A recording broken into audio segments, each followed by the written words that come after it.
আসসালামু আলাইকুম। বহুদিন পরে হলেও একটা সত্য কথা বলে ফেলি।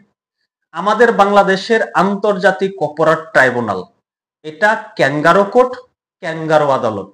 এখানে এই মুহূর্তে একটি বিশেষ মতাদর্শ নিজেদের মতো করে নাটক মঞ্চস্থ করছে। তাদের স্ক্রিপ্ট যখন শেষ হয়ে যাবে তখন সেখান থেকে একটা রায় ঘোষণা করা হবে, আর সেই রায়টা হবে শেখ হাসিনা সহ আওয়ামী লীগের অনেক নেতাকর্মী, এমপি, মন্ত্রীদের ফাঁসির রায় ঘোষণা করা হবে। কেন বলছি এই কথা? আজকে সুযোগ পেয়েছি তাই বলছি। রাষ্ট্র নিযুক্ত শেখ হাসিনার আইনজীবী আমির হোসেন সাহেব আজকে বলছেন, ট্রাইব্যুনাল আইনে বিচার মানে হাত পা বেঁধে নদীতে ফেলে আসামিকে বলা সাঁতার কাটো। এই আন্তর্জাতিক অপরাধ ট্রাইব্যুনালের যে আইন দ্বারা এই মুহূর্তে বিচার কার্যক্রম চলছে, বিভিন্ন সংশোধনী আনা হয়েছে, তাতে করে এখন রাষ্ট্র নিযুক্ত শেখ হাসিনার আইনজীবী তিনি বলছেন এই আদালতের বর্তমান আইন হলো আসামিকে হাত পা বেঁধে নদীতে ফেলে দিয়ে বলা হচ্ছে তুমি এখন সাঁতার কাটো। রাষ্ট্র নিযুক্ত, রাষ্ট্র যাকে নিযুক্ত করেছে তিনি এই ধরনের প্রশ্ন তুলেছেন। তাহলে আমার মতো ব্যক্তি আমরা এখন প্রশ্নটা তুলতেই পারি। বহুদিন আগে থেকে আমরা দেখছিলাম যে এই আন্তর্জাতিক অপরাধ ট্রাইব্যুনাল কি করছে, কোন ধরনের এজেন্ডা বাস্তবায়ন করছে, কোন মতাদর্শের ব্যক্তিরা এই মুহূর্তে আন্তর্জাতিক অপরাধ ট্রাইব্যুনালকে প্রভাবিত করে রেখেছে, কারা সেখানে বিশেষ সুবিধা পাচ্ছে, কারা সেখানে নিজস্ব এজেন্ডা বাস্তবায়ন করতে চাচ্ছে আইনকে কাজে লাগিয়ে, আন্তর্জাতিক অপরাধ ট্রাইব্যুনালকে কাজে লাগিয়ে।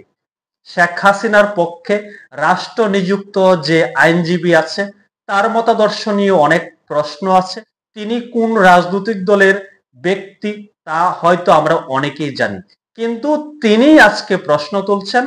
যুক্তিতর্কের সময় তিনি আদালতের সামনে এইভাবে উপস্থাপন করেছেন, এই আন্তর্জাতিক অপরাধ ট্রাইব্যুনালের বর্তমান যে আইন তা হলো আসামিকে হাত পা বেঁধে নদীতে ফেলে দিয়ে বলা তুমি এখন সাঁতার কাটো।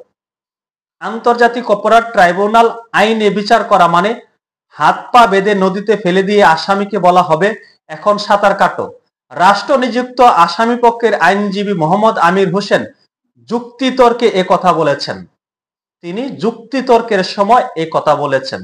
জুলাই গণ অভ্যুত্থানের সময় সংগঠিত মানবতা বিরোধী অপরাধের ঘটনায় ক্ষমতাচ্যুত প্রধানমন্ত্রী শেখ হাসিনা সহ ৩ আসামির বিরুদ্ধে আন্তর্জাতিক অপরাধ ট্রাইব্যুনালে করা মামলায় আজ সোমবার যুক্তিতর্কে আমির হোসেন এসব কথা বলেন। এখানে রাষ্ট্র নিযুক্ত আইনজীবী আমির সাহেব যাই বলুক, অনেকে কিন্তু আন্দাজ করতে পারছে, দেশবাসী অলরেডি অবগত এই আন্তর্জাতিক অপরাধ ট্রাইব্যুনাল থেকে কোন ধরনের রায় ঘোষণা করা হবে। শেখ হাসিনার বিচার কার্যক্রম নিয়ে, আওয়ামী লীগ নেতাকর্মীদের বিচার কার্যক্রম নিয়ে যেভাবে আন্তর্জাতিক অপরাধ ট্রাইব্যুনাল তড়িঘড়ি শুরু করেছে, তাতে করেই কিন্তু সন্দেহ হচ্ছে এই আন্তর্জাতিক অপরাধ ট্রাইব্যুনাল নিয়ে। আমি পূর্বে যে ধরনের কথা এই আন্তর্জাতিক অপরাধ ট্রাইব্যুনালকে নিয়ে বলেছি তার মূল কারণ হলো তড়িঘড়ি। যেভাবে এই আন্তর্জাতিক অপরাধ ট্রাইব্যুনাল তড়িঘড়ি শুরু করেছে, বিশেষ করে রাষ্ট্রপক্ষের চিফ প্রসিকিউটর তাজুল ইসলাম যেভাবে তড়িঘড়ি শুরু করেছেন, এবং তিনি পূর্বেই ঘোষণা দিয়েছেন আগামী কয়েকদিনের মধ্যে বাংলাদেশে বড় ধরনের একটা ঘটনা ঘটে যাবে। সেই ঘটনা হতে যাচ্ছে শেখ হাসিনার বিরুদ্ধে ফাঁসির রায় ঘোষণা করা হবে আন্তর্জাতিক অপরাধ ট্রাইব্যুনাল থেকে। আমার কথা বিশ্বাস না হলে আপনি লিখে রাখতে পারেন, এটাই বাস্তবায়ন হবে এই ক্যাঙ্গারু কোর্ট দ্বারা।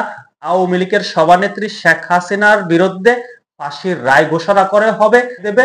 আবার যদি আন্তর্জাতিক অনেক চাপ অতিরিক্ত থাকে তাহলে হয়তোবা যাবজ্জীবন ঘোষণা করতে পারে। অলরেডি আন্তর্জাতিক অনেক চাপ বাংলাদেশে আসছে, শেখ হাসিনার বিচার কার্যক্রম নিয়ে অনেক প্রশ্ন উঠছে। আন্তর্জাতিক অপরাধ ট্রাইব্যুনালে যেভাবে আওয়ামী লীগের অনেক নেতাকর্মীর এবং আওয়ামী লীগের সভানেত্রী শেখ হাসিনার বিচার চলছে, সেখানে আন্তর্জাতিক মানদণ্ড বজায় রেখে বিচার চলছে কিনা তা নিয়ে কিন্তু আন্তর্জাতিক অনেক সংস্থা ইতিমধ্যে প্রশ্ন তুলেছে। এভাবে তড়িঘড়ি করে ফাঁসির রায় ঘোষণা করা হয়তো আমরা এই বাংলাদেশের ইতিহাসে কোনোদিন দেখি নাই। এটা এইবার দেখব, সেটা এইবার এই আন্তর্জাতিক অপরাধ ট্রাইব্যুনাল করবে, সেটা ইতিহাস হয়ে থাকবে।